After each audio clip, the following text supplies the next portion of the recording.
साथीहरू, I hope तपाईँहरू सबैजना सन्चै हुनुहुन्छ होला।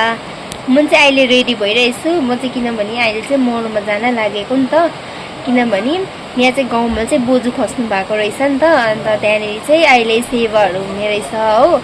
अन्त चाहिँ त्यहाँनिर चाहिँ यसो कामहरू सघाउनु, अन्त सेवा गरिसकेर चाहिँ उनीहरूलाई खानाहरू दिनुहुन्छ नि त। अन्त कामहरू सघाउनु जान लागेको छु नि त।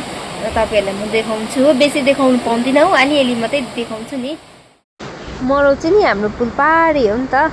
अन्त चाहिँ म चाहिँ पुल तरेर जाँदैछु नि त अहिले हो, साथी पनि जान्छु भनेको थिएँ नि त। अन्त चाहिँ म चाहिँ यहाँ आइपुगेँ हो। अन्त यहाँ आएर चाहिँ पर्खिरहेछु हो। तपाईँहरू देख्न सक्नुहुन्छ मेरो साथीको घर। यो चाहिँ आन्टीको हो नि त फोटो। आन्टी चाहिँ अहिले छैन नि त, आन्टी चाहिँ बित्नु भएको नि त।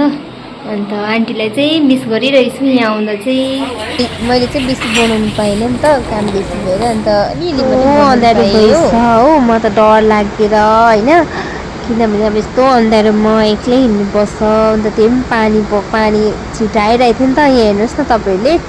अन्त चाहिँ म स्पिड घर आएको नि त, किनभने पानीले भिज्यो भने बिमार हुन्छ हो। अब काम चाहिँ हामीलाई छुट्याउँदैन नि त, यो गर्नु त्यो गर्नु भनेर आफ्नै मनले अब जे गर्नुपर्छ त्यो गर्नुपर्छ नि त। अन्त अहिले चाहिँ हामी भाडा मलिकन आएको नि त।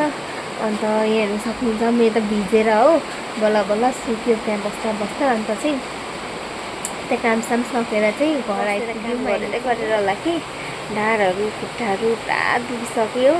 अन्त के गर्नु, अब गर्नै पर्यो समाजमा है। अन्त अब नगरी पनि भएको छैन। कहाँनिर फोन पक्रेर बनाइबस्नु होइन। अब त्यहाँनिर मान्छेहरू पुरा हुन्छ, अन्त कामहरू पनि पुरा हुन्छ, फोन पक्रेर बस्नु भएको छैन हो। त्यही भएर चाहिँ मैले बेसी बनाउनु पाइनँ हो। अन्त चाहिँ तपाईँहरूलाई मेरो भिडियो मन पऱ्यो भने लाइक कमेन्ट अन्त सेयर चाहिँ गरिदिनुहोस् ल। हुन्छ, थ्याङ्क यू।